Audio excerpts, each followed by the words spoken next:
अस्सलाम वालेकुम रहमतुल्लाह बरकातहू। एक किस्सा बहादुर शाह जफ़र की।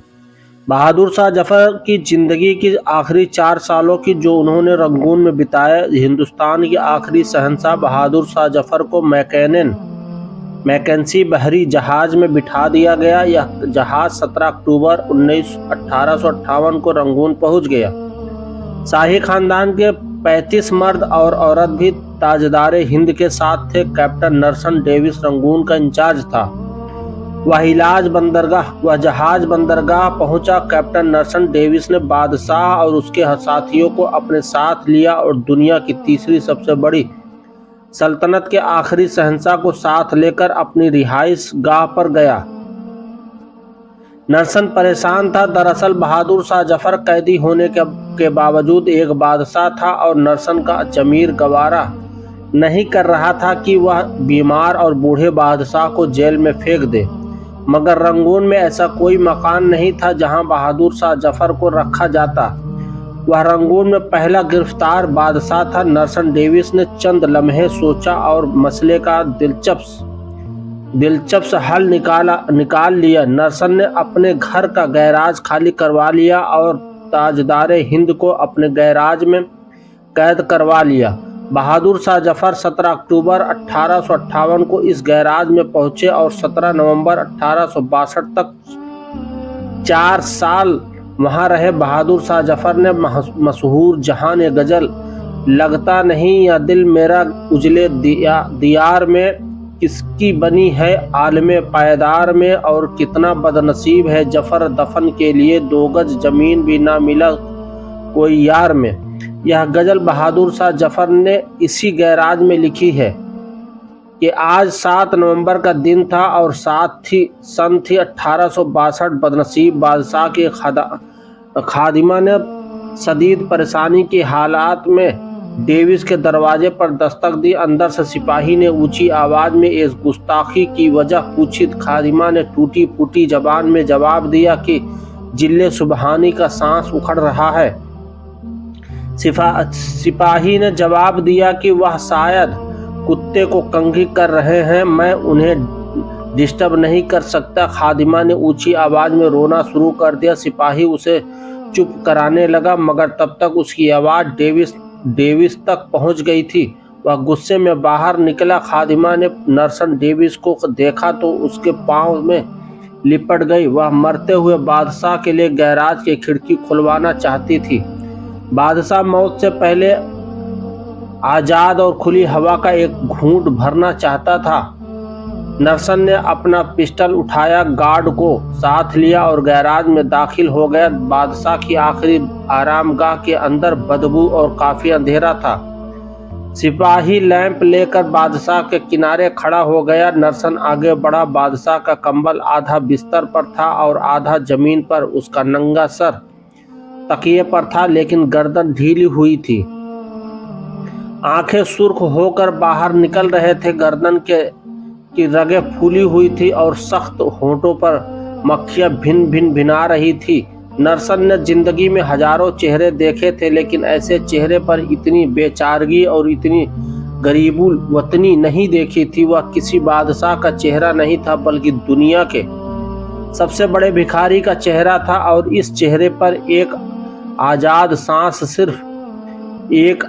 सांस की अपील तहरीर थी और यह अपील पुरानी कौवों की दीवार से लिपटी काई की तरह हर देखने वाली आंख को अपनी गिरफ्त में ले लेती थी। कैप्टन डेविस ने बादशाह की गर्दन पर हाथ रखा। जिंदगी के काफिले को रगों के जंगल से गुजरे हुए काफी मुद्दत हो चुकी थी। हिंदुस्तान का आखिरी बादशाह जिंदगी को पूरी कर चुका था। डेविस ने उनके साथियों को बुलाने का हुक्म दिया। साथी थे ही कितने, एक शहजादा जवान और दूसरा उसका उस्ताद हाफिज मोहम्मद इब्राहिम दहलवी। वह दोनों आए। उन्होंने बादशाह को गुस्ल दिया, कफन पहनाया और जैसे तैसे बादशाह की नमाज जनाजा पढ़ाई। जब कब्र का मसला आया तो पूरे रंगून शहर में आखिरी ताजदार हिंद के लिए 2 गज जमीन भी दस्तयाब नहीं थी। नरसन ने सरकारी रिहाइश गाह के पास में कब्र खुदवाई और बादशाह को खैरात में मिली हुई जमीन में दफन कर दिया। कब्र पर पानी का छिड़काव हो रहा था, गुलाब की पत्तियां बिखेरी जा रही थी। उस्ताद हाफिज इब्राहिम दहलवी के जहन में 30 सितंबर 1837 के वह मंजर दौड़ने लगे जब दिल्ली के लाल किले में 62 बरस के बादशाह बहादुर शाह जफर को ताज पहनाया गया। हिंदुस्तान के नए बादशाह को सलामी देने के लिए पूरे मुल्क से लाखों लोग दिल्ली आ रहे थे और बादशाह जब लिबासे शाही पहनकर, ताजे शाही सर पर पहनकर और जहांगीरी तलवार लटकाकर दरबार में आया तो पूरा दिल्ली तहसीन से गूंज उठा।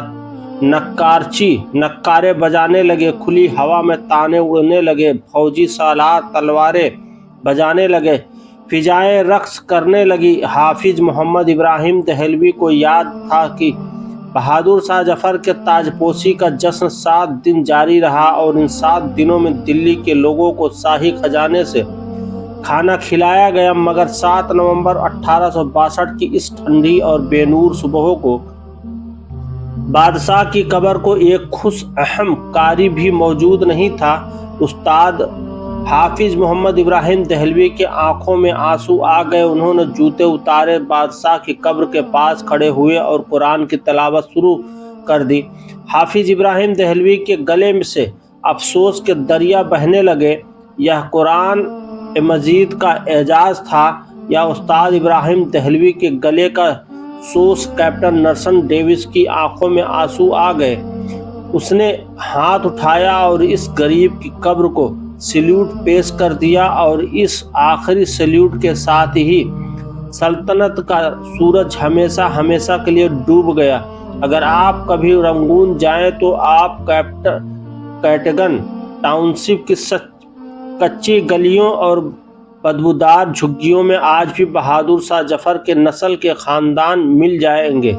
यह आखिरी मुगल शासक की असल औलाद है, मगर यह औलाद सरकार के वजीफे पर चल रहे हैं। यह कच्ची जमीन पर सोते हैं और नंगे पांव चलते हैं, मांग कर खाते हैं और अपने डब्बे में सरकारी नल से पानी भरते हैं। मगर यह लोग इसके बावजूद खुद अपने आप को शहजादे और शहजादियां कहते हैं। यह लोगों को अपनी दास्तान सुनाते हैं और गलियों में हंसते फिरते हैं। आखिर मुगल खानदान के साथ ऐसा दर्दनाक सलूक क्यों किया गया? क्योंकि यह हिंदुस्तान के आखिरी बादशाह की सियासी गलतियों की वजह से हुआ। बादशाह ने अपने गिर्द नाहल खुशामदी लोगों का लश्कर जमा कर लिया था और यह लोग बादशाह की आंखें भी थे और उसके कान भी और जमीर भी। बादशाह के दोनों बेटों ने सल्तनतें तकसीम कर ली थी। दोनों के दरमियान लड़ाइयाँ भी चली थी, मगर बादशाह इन दोनों की कोताही और गलतियों को माफ़ कर दिया करता था। आवाम के हालात इंतहाई ख़राब थी। महंगाई आसमान को छू रही थी। खुराक मंडियों से कटाई के वक्त ही गायब हो जाती थी। सौदागर मुँह मांगी कीमतों पर लोगों को गेहूं, गुड़ और सब्जियां बेचते थे। उसमें रोज इजाफा होता था। शहजादों ने दिल्ली शहर में कबूतरों के दानों पर भी टैक्स लगा दिया था। तवाइफों की कमाई तक का हिस्सा शहजादों की जेब में चला जाता था। शाही खानदान के लोग अगर कत्ल भी कर देते तो उनसे कोई कुछ कहने वाला नहीं था। रियासत शाही दरबार के हाथ से निकल चुकी थी। नवाब, सूबेदार और सुल्तान आज़ाद हो चुके थे। यह मुगल सल्तनत को मानने तक से इनकार कर देते थे। आवाम बादशाह और उसके ख़ानदान से बेदार हो चुके थे। यह गलियों और बाज़ारों में बादशाह को बुरा भला कहते थे। सिपाही चुपचाप इनके पास से गुजर जाते थे, जबकि अंग्रेज मजबूत होते जा रहे थे। यह रोज़ अपना मुआहदा तोड़ते थे और शाही ख़ानदान दोबारा अंग्रेज़ों के साथ नए मुआहदे कर लेते थे।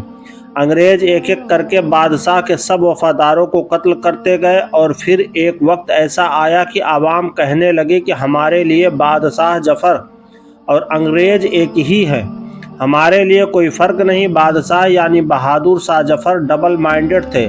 وہ انگریزوں سے لڑنا بھی نہیں چاہتے تھے اور اپنی شاہی مدت بھی پوری کرنا چاہتے تھے، لیکن اس کا نتیجہ وہی نکلا جو ڈبل مائنڈ ہو کر لڑنے والی جنگوں کا ہوتا ہے۔ شاہی خاندان کو دلی میں قتل کر دیا گیا اور بہادر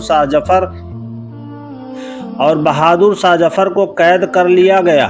سبق دوستو، جو بادشاہ اپنی سلطنت کا خیال نہیں رکھتے اور اپنی عوام کا اعتماد کھو بیٹھتے ہیں، ان کا انجام اس طرح ہی ہوتا ہے۔ کاش کہ ہمارے حکمرانوں کو یہ بات سمجھ میں آ جائے۔ شکریہ۔